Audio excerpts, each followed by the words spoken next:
Bunun nəticəsində deyərlər ki, özü və inam zəifləyər onda. Sən pozitiv olanməzsən, negativə yüklənərsən. Müasir psixologiya belə deyər. Deyərsən, özü bütün günü qınasan, ittiham eləsən, səndə zəiflik yaranar, özünə inamsızlıq yaranar, sən hərəkət eləyə bilməzsən. Bəs necə olur? Necə uzlaşdırmaq olar? İnsan niyə həmişə üzr istəməlidir? Üzrxahlıq halında olmalıdır? Bunu dərinliyi ilə başa düşəndə Allah insan münasibətində bu nəinki insan negativə yüklənmir, əksinə pozitiv eləyir bu üzrxahlıq halı. Bu üzrxahlıq halı nədən qaynaqlanır? Deməli, bu özündən gözləntisi çoxdur ki, özündən narazıdır. Baxır, deyir ki, mən bundan qat-qat yaxşı ola bilərəm. Bu həmişə gözü yuxarı baxır deyə, ora can atır deyə, öz halı ilə müqayisə eləyir və etiraf eləyir səhvlərini. Belə olanda nə baş verir? Allah da başlayır, deyir ki, sən ki üzr istədin, mən nöqsanları düzəldirəm. Bunu keçmişdə də dedim. Sınıq, salxaq, bacardığın kimi, amma gücü tam qoy. Əməl elə və ondan sonra deyirən ki, ilahım, mən biçarənin ortaya çıxartdığım bu oldu. Allah deyir, yox, sən ki bunu dedin, mən sənin səhvləri düzəldirəm. Təxminən belə təsəvvür edin, məktəbdə elə bil, bir şagird çalışır, yazır dərsini. Gəlir, deyir ki, bağışlayın müəllim, mən bunu bacardım. Dünya praktikasında belə şey yoxdur, deyir, bağışlayın zat yoxdur. Qiymətin nədir? Odur. Belə bunu bacardım, buna da uyğun qiymət verəcəm. Allahla insan münasibətində belə deyil. Gücünü qoyursan, deyirsən, ilahi, bağışda bunu bacardım, deyir, yoxdur. Silirsən yeri və ən səliqəli qəşən yazır, deyir, bunu sən yazmısan. Bunu yazdım sənin ayağına. Nəyə görə? Elədiyin işə görə yox. İşin doğrudan da nöqsanlıdır. Səndə ki, bu üzr halı var idi, buna baha qiymət verirəm. Mənim işim sənin halınladır. İşi görəndən sonra səndə yaranan hallandır. O hala qiymət verdim.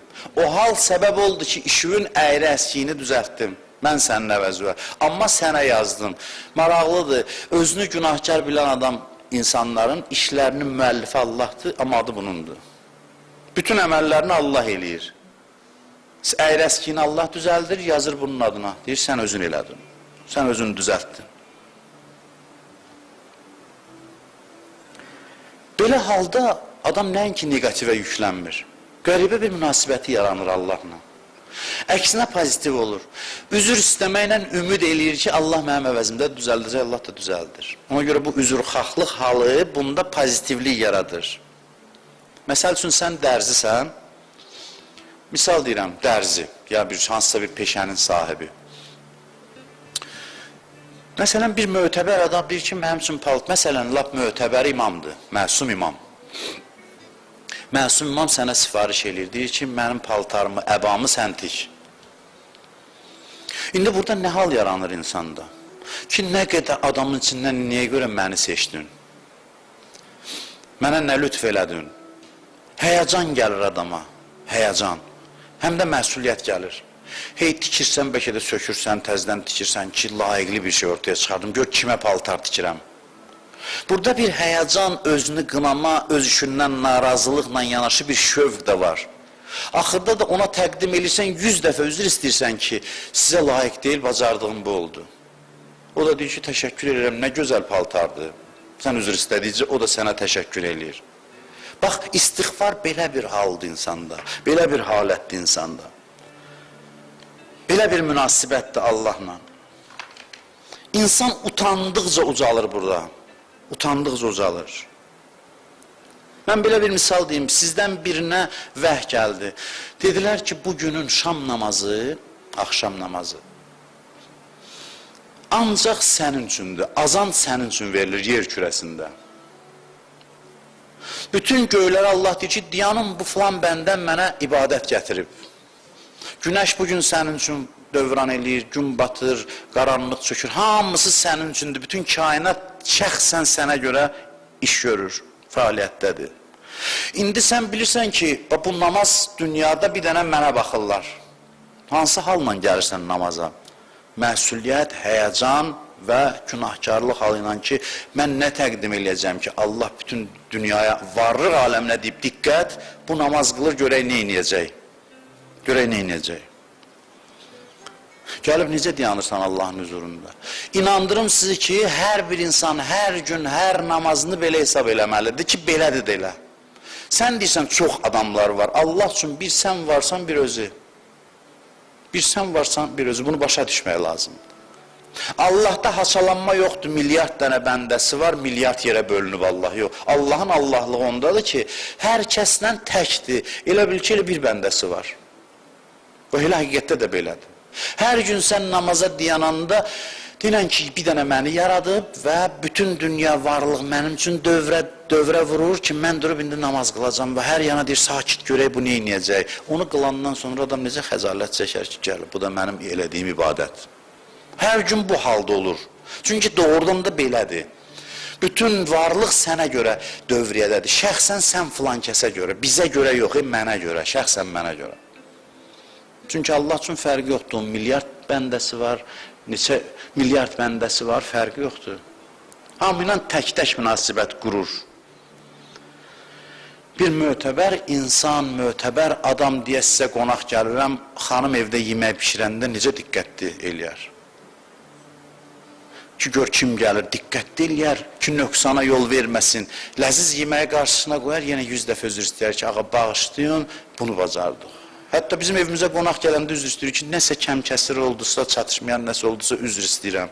Bu qonaq daha mötəbər olduqca günahkarlıq və xəcalət hissi daha da çoxalır. Amma sən onu deyəndə o da yeməkdən yeyir, deyir ki, nə gözəldir, nə dadlı yeməkdir, nə əla yeməkdir, nə qəşən yeməkdir. Hətta yemək dadsız da olsa, məsələn.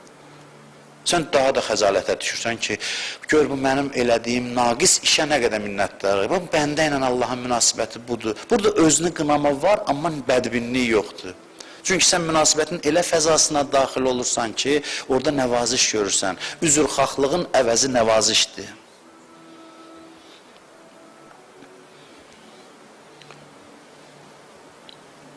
Qarşıdan Məhərrəm ayı gəlir, Həzrət Əbəlfəzin halı bu barədə ən kamil haldır. Həzrət Abbas, Həzrət Əbəlfəzin halı.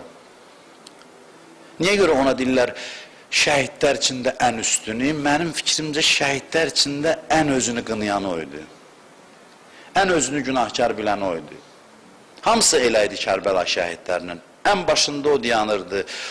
O qədər özünü qınayırdı, o qədər belə deyə, özünü heç bilirdi, eşidirdi İmam Hüseyin də mükafat verirdi onun bu halına. Onun başının üstündə imam deyəndə ki, Əl-an inkəsərə zəhri, indi belim sındı, vənqətə ərəcai, ümidim kəsildi. O öz-özünə demirdi qan içində ki, gör mən nə boyda adamam ki, İmam Hüseyin deyib, belim sındı, ümidim kəsildi. O öz-özünə deyirdi ki, deməli, mənə ümid eləmişdi, doğruluda bilmədim. Deməli, mənə ümid eləmişdi ki, mən onun bayraqdarı olacam, mən eləyə bilmədim. Həzrət Əbəlfəzin bütün dəyəri, bax, o eləyə bilmədim sözündə idi. Qolunu verməyində deyildi. Eləyə bilmədim sözündə, bacarmadım sözündə idi. İmam Hüseyin də onun başının üstündə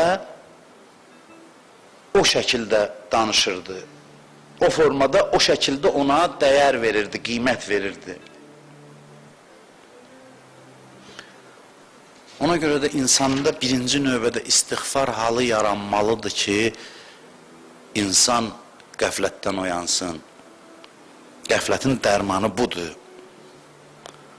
Ona görə deyir, namazdan əvvəl istiğfarla başla. Bəziləri ki, Allah düşünə bilər ki, Allah deyir, bu qədər məndən üzr istə. Əstəğfurullah, mənası bu olur ki, Allah çox qəddardır. Axı, bir qəddar adamdan çox üzr istəyər ki, insan Allah bağışda. Allah bu qədər qəddardır ki, deyir, dəqiqədə məndən üzr istə. Xeyr, belə deyil. Əksinə,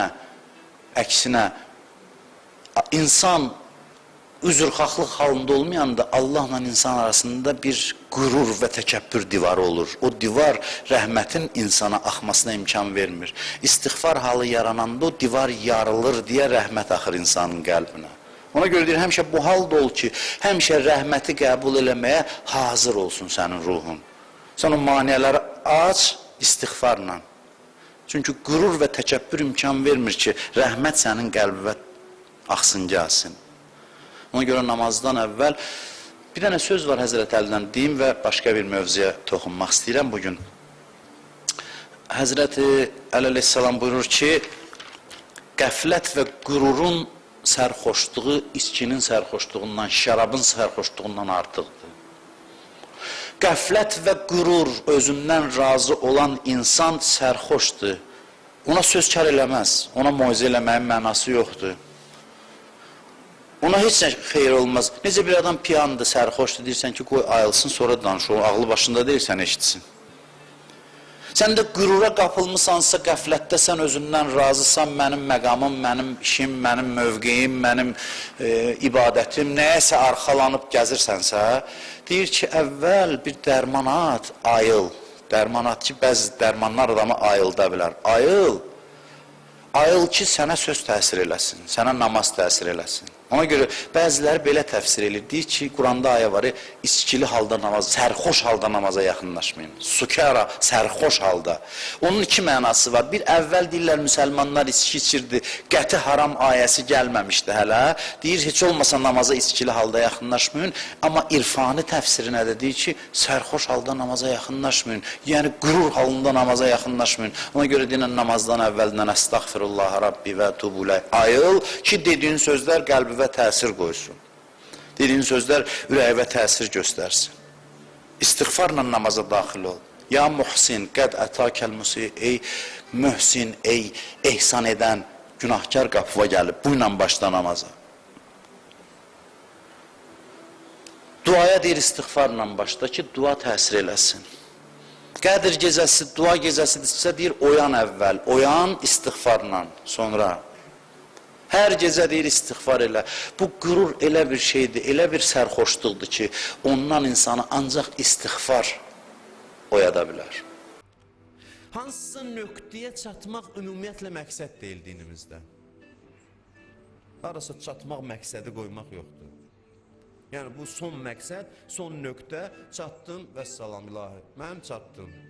Belə bir şey yoxdur. Sən dünyada var olduğun müddətdə din sənin ruhun üzərində dayanmadan əməliyyatlar həyata keçirməlidir. Dayanmadan. Sənin ruhun dərindir, çox dərindir. Sənin ruhun bir bağdır ki, insan ruhu, onun mütəmadi olaraq tikan basır, təbii olaraq tikan basır. Bax, bu məsələyə fikir verin. Bu bağı təbii olaraq tikan basır, alaq basır, vəhşi otlar basır, təbii olaraq, davamlı olaraq. Din səni hər an salamat saxlayır, hər an. Din bunun üçündür. O vəhşi otlar var, mütəmadi düzəlir bəzi yerlərdə. Ot, alaq, lazım olmayan otlar. Onlar xarab edir bitkilərin kökünü. Onların düzərməsinin qarşısını almaq mümkün deyil, başa düşürsünüz? Bu təbiidir. Onların düzərməsi təbiidir. Qarşısı alınmaz bir prosesdir. Onlar düzərməlidir. Təbiidir. Sən onun kökünü kəsməlisən düzərən kimi. Təbii olaraq düzərməlidir. Güllərin yanında tikanlar düzərməlidir, mütləq. Ruh da belədir. Ruhun təbiəti belədir. Ruhun təbiəti belədir. Həmişə o vəhşi otlar da düzəlir, ona deyirik həvai nəfs. Bilirsiniz? Həvai nəfs odur. Gərək pis iş görəsən o düzərsin, yox. Ruhun təbiəti budur, o düzərməlidir. Ruhun təbiəti budur. Ruhun təbiəti budur. Ruhun çirkinliyindən qaynaqlanmır bu. Bu düzərir, öz-özünə düzərir. Düzdür, fitrət ilahi fitrətdir. Təmiz ruhdur. Bizə təmiz ruh verilib. Amma təmiz ruhdan necə təmiz torpaq, təmiz su, gülün yanında bu tikanın düzərməyi təbiidir. Hər şey təmizdir, paçdır. Bu da düzərir amma. Ruh da təmizdir, amma təmiz ruhdan o istəklərin həmin o ot alaq kimi düzərməsi təbiidir. Təbii bir şeydir. Həva-i nəfs istəkləri, otları daim düzərmək istəyir. Ruhun təbiəti budur. Allah bizdən mütəmadi olaraq onlardan ruhumuzu təmizləmək istəyir. Belə bir gün yoxdur ki, təmizlədik, bitdi, da tərtəmizəm, xeyr. O həmişə ruh varsa, dünya varsa, təbiəti belədir ki, o həmişə düzərəcək, düzərmək istəyəcək, sən onun gərək kökünü kəsəsən. Bir gün gəlib çatmayacaq ki, sən deyəsən vəssalam, bitdi. Yox, bu mümkün deyil. Ölənə qədər bu mümkün deyil. Davamlı təmizləmək lazımdır. Çünki onlar səndən asılı olmayaraq yaxşılıqların yanında mütləq düzərməlidir. Ruhun təbiəti budur. Ona görə mübarizə davamlı və həmişəlidir. Dayanan bir nöqtəsi yoxdur. Ki vəssalam. Hansı səviyyəyə də çatdın, ona uyğun düzərir. Siz deyə bilərsiniz, böyük adamların içində çirkinlik var. Axı, mən çirkinlikdən danışmıram, həva-i nəfsdən danışıram, nəfsdən danışıram. Nəfs inkişaf eləyir, əvvəl o toxumu səpilir, sonra istəyə çevrilir, sonra günaha çevrilir. Bu bir davamlı prosesdir. Həva-i nəfsin özünün hər hansı bir səviyyədə insan ruhunda cücərməsi təbiidir. Hər bir səviyyədə insanda bu var. Din insandan nə istəyir? Din insandan mütəmadi mübarizə istəyir. Bax, bu düzərtilərlə. Sən elə bir həddə çatmalısan ki, mübarizə qüdrətin olsun. Bu vəhşi otları təmizləyəsən, onun kökü lap dərindədir otların. Lap dərində, dərin qatlardadır. Böyük insanlar kimlərdir? Böyük insanlar vaxtında onun ilkin düzərtisini görən insanlardır. Gizli nəfsi görürlər onlar. O toxum səpilən kimi görür, qopardırlar, çıxardıb atırlar. Onların diqqət özündədir. Təsəvvür eləyin, elə bil oturub güdür özünü. Bax, bu təxminən belə vəziyyətdir. Görür ki, orada bir toxum səpildi, dərhal onu çıxardır. Görür, burada biri səpildi, dərhal onu çıxardır. Cücərməyə başlamamış, bax, işinin adı budur o adamın. İşinin adı budur. Çıxardır, atır bayrağı. İnsan bax bu işlə məşğul olmalıdır gecə gündüz. Onlar çox dibdədir, bilirsiniz. Dünən nə danışdım? Dünən dedim ki, nəfsin iki hissəsi var, aşkar və gizli. Gizli bilirsiniz hansıdır? İndi toxum var, 10 il sonra göstərəcək özünü. Bilirsiniz, 10 il sonra. Arif adam kimdir? Onu indidən görür ki, 10 il sonrasının fəsadını indidən görür. İndidən qoymur düzərməyə. İndi içinə. İndi gəlir, düşür, 10 il sonraya hazırlaşır, sənə zərbə vuracaq. 10 il sonra ağzını açacaq ki, istəyirəm. Onun toxumu səpilir. Arif kimdir? Arif indidən görür ki, bunun zərrəsi düşdü ürəyə. Bunu gözləsəm, 10 il, 15 il sonra başıma oynatacaq. Kökündən məhv eləyir. Kökündən məhv eləyir. Bunu mən özümdən qayda çıxartmamışam. Burada bağ misalı çəkeyim, mən alaq misalı çəkeyim, deyim, məncə belədir. Yox. Gedin ruhşünas insanlardan, insanşünas alimlərdən soruşun. Mahiyyət budur. Mahiyyət budur. Həqiqəti budur insan ruhunun.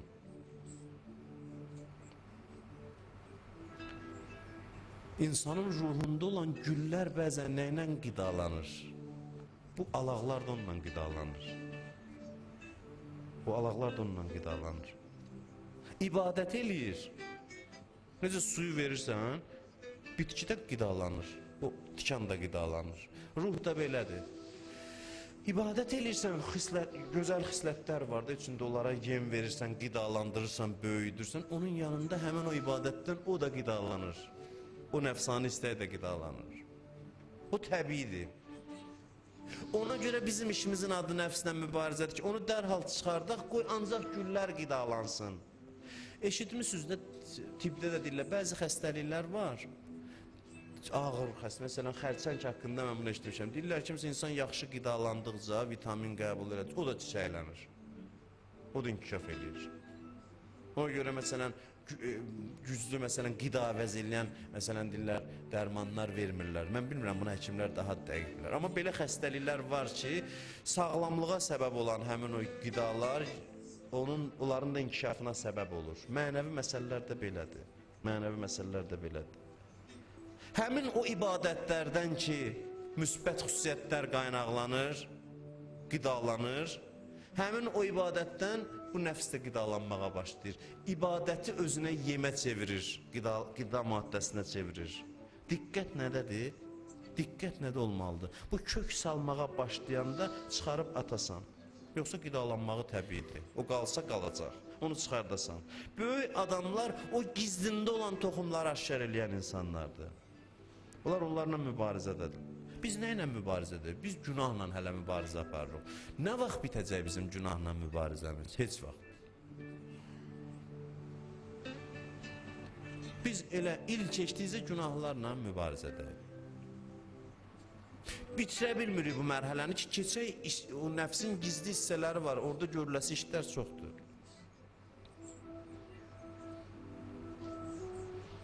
Böyük adamlar o dərində olan kökləri tapır, çıxardır. Biz isə ancaq üzə çıxandan sonra deyirik, iyi aləmi bürüyəndən sonra biz başlayırıq ondan mübarizə aparmaq. O da hələ bacarsaq, o da hələ mübarizə apara bilsək.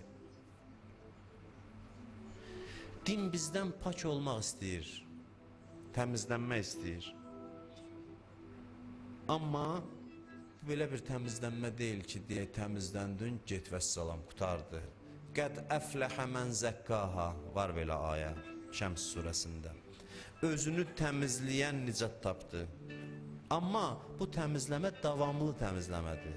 Davamlı təmizləmə. Bir dəqiqə nəzarətsiz qalmasın gərək. Başa düşürsünüz? Görün nə qədər mühüm məsələdir. Hədislər var ki, qəlblər paslanır. Təbiəti budur qəlbin. Demirik, pis adamların qəlbi paslanır. Qəlb təbiəti budur, paslanır. Qaldıqca paslanır, nəm çəkir. Soruşdular, bəs o pası necə təmizləyək? Peyğəmbər burada iki yolu var. Bir, zikirdir, Allahı yad eləmək. Bir də Quran oxumaq. Bu pası təmizləyir. Din bizdən nə istəyir? Din bizdən özümüzü pak eləmək üçün davamlı fəaliyyət istəyir. Davamlı, bitməyən fəaliyyət. Son nöqtəsi yoxdur bu yolun. Ki, bitdi vəssalam. Məzuniyyətə çıxmaq yoxdur, dində yoxdur. Otpuska yoxdur dində. Məzuniyyətə çıxaq da, məsələn, biraz gedim, oturum. Belə bir şey yoxdur. Bir təyyarəçi, pilot təyyarəni qaldırıb yolda deyə bilməz ki, sağ olun, mən getdim. Bu qalxdısa düşməlidir, çatmalıdır. Bu belə bir şeydir. Bunun yarı yolu yoxdur dayanmaq. Bu qalxdısa düşməlidir. İnsan da belədir. Bu yolu başladısa hansısa bir dayanacağı yoxdur. Xeyr, dayanacaq yoxdur. Nə qədər yaşayırsa dayanacaq yoxdur. Axıra qədər getməlidir. Öləndə dayanacaq ancaq. Öləndə. Bilirsiniz, insan ruhu necədir? İnsan ruhu belədir. Mütəmadi olaraq düzəlir ondan, otlar, alaqlar düzəlir. Yaxşıların yanında, yaxşı şeylər də çiçəklənir. Pislər də mütəmadi, bunun təbiəti belədir. Qulaq asın, təbiəti. Tikanlar düzəlir, alaqlar düzəlir, mütəmadi olaraq düzəlir. Bunların kökünü vurmaqla məşğul olursan. Və bu bitib tükənmir. Sən sağsansa, necə torpaq, ot, torpaq varsa, su gəlirsə, o həmişə düzərdəcək. Sən sağsansa, bu mütəmadi düzərdir, çıxardır. Bu, öz dində pis bir şey deyil. Bu, ruhun təbiətidir. Ruhun təbiətidir. Bunu indiyəcən sizə demişdim, mən sizə deməmişdim. Bu, ruhun təbiətidir. Ona görə də bitib tükənmir. Peyğəmbər buyurur ki, فَإِنَّهُ لَا يَنْفِ مِنْهَا عَيْبًا بَدَى لَهُ عَيْبٌ. Demir pis adamlar üçün. Deyir ki, bütün insanlar bir eybi uzaqlaşdıracaqsan, yerində biri çıxacaq. Düzəlir axı. Birini uzaqlaşdıracaqsan, biri çıxacaq. Bəzi insanlar var, məsumdur, böyük insanlardır. Onlarda olan çirkinlik deyil, öz dərəcəsində nəfsani istəkdir, öz dərəcəsində. Məsələn, Quranda var, bir an mən düşüncəsi, məsələn, onun üçün nəfsi. Amma hər kəsdə diqqətli olmasan düzərir. Öz səviyyəsinə uyğun. Onlarda olan bizim o çirkin günahlarımız deyil. Onlar çox safdılar, amma saflığın da özünə uyğun istəklər başlayır düzəlməyə. Onlar da o səviyyədə o istəklərlə mübarizə aparmağa başlayır və davam edir. Hey, uzaqlaşdıracaqsan təzəsi düzəlir. Uzaqlaşdıracaqsan təzəsi düzəlir. Bu nə vaxta qədər davam eləyir? Nə vaxta qədər? Bu döyüş nə vaxtacan gedir ki, mən deyim ki, məsələn, qələbə çaldım, qutardım. Bu döyüşün nə vaxta qədər getməyinin cavabın İmam Sadiq əleyhissalam verir. Buyurur ki, İndə əvvəli yevmin yəsirul cənnə. O gün ki, cənnətə daxil oldun, rahat nəfəs alacaqsın. Bax, göstərirəm də sizə. Rahat nəfəs alacaqsın, bitdi. Şükür Allaha, mübarizə qutardı. İndən sonra rahatlıqdır. O gün ki bir ayağın cənnətə girəcək, o günə qədər bu mübarizə davam eləyir. Bu mübarizə davamlıdır. Dində belə bir nöqtə yoxdur, belə bir məqam yoxdur ki, iş qutardı. Allah bizdən 4-5 dənə, 10 dənə, 100 dənə yaxşılıq istəmir. Filan fəzilətlərin siyahısını yazaq qoyaq, Allah məndə bu yaxşılıqlar var. Başa düşün ki, fəlsəfəsi nədir yaradılışın. Allah bizdən 100 dənə, 200 dənə, 1000 dənə yaxşılıq istəmir. Yaxşılıqları siyahıya tutmaq üçün bizi yaratmayıb ki, bir məqama çatdın, əhsən, indi icazə versən gedim, ilahi, hərdən gəlib baş çəkərəm sənə. Yox, belə bir şey yoxdur. Belə bir şey yoxdur. Nəticə yoxdur dünyada. Çatdın, vəssalam. Nəfəsin gəlir, sual verirəm. Nəfəsin gəlir, bəli, mübarizə davam edir. Çünki bunun təbiəti düzəltməkdir. Sən gərək bunu vurasan, kökünü vurasan. Proses özü mühümdür. Proses özü mühümdür. Din bu prosesi təmin eləyir. Proses mühümdür, nəticə mühüm deyil. Bir adam elə bir ki, zavod tikib işlədir. Deyir ki, İndi məhsul olacaq, nə olacaq? Mənim məqsədimdir, mən keyf eləyirəm bundan ki, bu zavod işləyir, bu dəzgahlar işləyir. Burada fəhlələr çalışır. İş prosesi mənim üçün mühümdür. Nəticə yox, iş prosesi. Nəticə də təbii ki olacaq. İş varsa nəticə olacaq. Amma mühüm olan nəticə deyil, prosesdir. Ləzzətli olan iş prosesidir. Dünyada hansısa nəticə üçün iş görmə, hansısa kəramət sahibi olun, bitdi məsələ. Hansısa məqama çatın, bitdi məsələ. Din bizə deyir ki, iş prosesi vacibdir. İşə fikirləş, iş barədə düşün. Vəzifə və əməl elə. Otur özünün üzərində əməliyyat apar, özünü təmizləmə prosesi ilə məşğul ol. Hansısa nəticə haqqında düşünmə. Yoxsa gələrsən, ilahi, məndə filan yaxşı xüsusiyyətlər var. Allah deyir, mənim üçün mühüm deyil o. Mən səni yaratmışam ki, bu nəfsündən mübarizə aparasan, bunu mütəmadi otdan, alaqdan təmizləyəsən. İş budur. İş budur. Mühüm olan həvai nəfslə mübarizə əməliyyatlarını necə icra edəcəksən? Allah üçün mühüm olan budur. Təbii ki, nəticədə yaxşılıqlar istehsal olunacaq. Sabah elə başa düşməsin ki, falan kəs moizədə dedi ki, din bizdən yaxşı olmaq istəmir. Din təbii ki, dinin əsas hədəfi bizim yaxşı olmağımız deyil. Dinin əsas hədəfi nəfsin islahıdır, nəfslə mübarizədir, Allaha yaxınlıqdır. Təbii ki, bunun nəticəsində biz yaxşı insan olacaq. Amma məqsəd bu deyil, sözüm bundadır mənim. Dinin bizdən istəyi ruh üzərində əməliyyatların davamlı olmasıdır. Vücudu məsələ budur. Keçmişdə bir misal vardı, əmək insanın cövhəridir deyirdilər. Əmək insanın cövhəridir. Qazancla filanla ölçmürdülər. Deyirdilər ki, əmək özü gözəldir. Nəticəsi nə olacaq olsun. Bəzi insanlar var, deyirsə evdə otura bilərəm, nələrimisə verərəm icarəyə, yaşayaram özüm üçün. Deyirəm, amma işsiz qala bilmirəm, işləmək istəyirəm. Bax, bu işləmək özü mühümdür. İşləmə özü vacibdir. İşləmək özü mehvərdir. Mehvər, təməl dəyərdir. Məhsul nəticədir, amma əsas dəyər deyil. Əsas dəyər nəfslə mübarizənin özüdür. Yaxşılıqlar məhsuldur. Məhsul önəmli deyil, mübarizə önəmlidir. Mübarizə aparmaq önəmlidir. Allah bizdən bu mütəmadi mübarizəni istəyir, bizdən məqam istəmir. Davamlı olaraq otları qırmalısan. Məsələn, bir dənə bağ var, bir adamın bağı var, mütəmadi xidmət istəyir. Onu bir il başına bıraxına günə qalır. Həmin otdan, həmin qidadan, həmin sudan gör nələr düzəlir. Görək, baxasan ona. İnsan vücudu da belədir. Diqqətli olmalısan ki, yaxşılıqların yanında mütləq pisliklər düzələcək. Mütləq düzələcək. Bu prosesi diqqətdə saxlamalısan. Və bunun nəticəsində nə yaranır? Biraz bugün çətin mövzudur, sizi yorur, amma bugün də dinləyək, sabahdan yenə də qismən asan məsələlərə gəlib çıxacaq. Bu prosesdə nə yaranır bu mübarizə prosesində? Bu mübarizə prosesində qəribə bir hadisə baş verir. Bu çox mühüm hadisədir. İnsanla Allah arasında bir uyğunluq yaranır. Bu mübarizənin səmərəsi budur. İnsanla Allah arasında uyğunluq yaranır. İnsan Allaha oxşamağa başlayır. Deyə bilərsən, insan kim, Allah kim? Zərrə ilə nəyi müqayisə edirsən? Bəli, ola bilər biri zərrədir, damcı ilə okean arasında uyğunluq var. Bu damcı da okeandan mı? Amma uyğunluq var. İnsanın Allaha yaxınlaşması prosesi özü ilə mübarizədir. Bu ot alaqların təmizlənməsidir. Təmizlənməklə paralel nə baş verir? Bu başlayır ona oxşamağa, ona yaxınlaşmağa.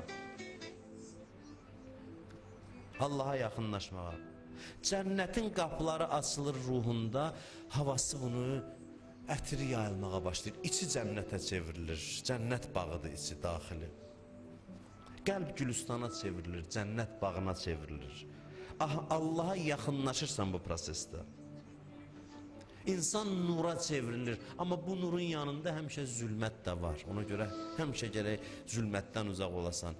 Necə ariflər deyir, əvvəl zülmətdən olan hicablardır, günah hicablar. Sonra keçirsən nurdan olan hicablar, onlar da hicabdır. O hicabları da gərək yarasan. Get dərinliyə, nəfsünün gizlin hissələrini tap. Get qabağa, qorxma. Əvvəl qorxulu gəlir. Deyirsən, bu qədər işi mən necə görəcəm? Amma inan ki meydana girsin, arxada qalanda deyəcəksən, nə asanıymış, mən qorxudurdum özümü. Artıq bu mübarizəsiz qala bilmirsən bir mərhələdən sonra. Həva-i nəfslə mübarizə insanın məşğuliyyətinə, keyfinə, zövqünə çevrilir. İndi siz birdən qorxa bilərsiniz ki, bəs bu qədər gizlində güzərtilər var, mən bunu ömrüm çatmayacaq, necə olacaq? Əsas bu yolda ol, harada öldün, Allah güzəşt edəcək, Allah islah edəcək. Əsas budur ki, bu yolda olasan, gedəsən. İndi yarımçıq qalar qalsın, amma görürlər ki, sən mübarizə yolundasan.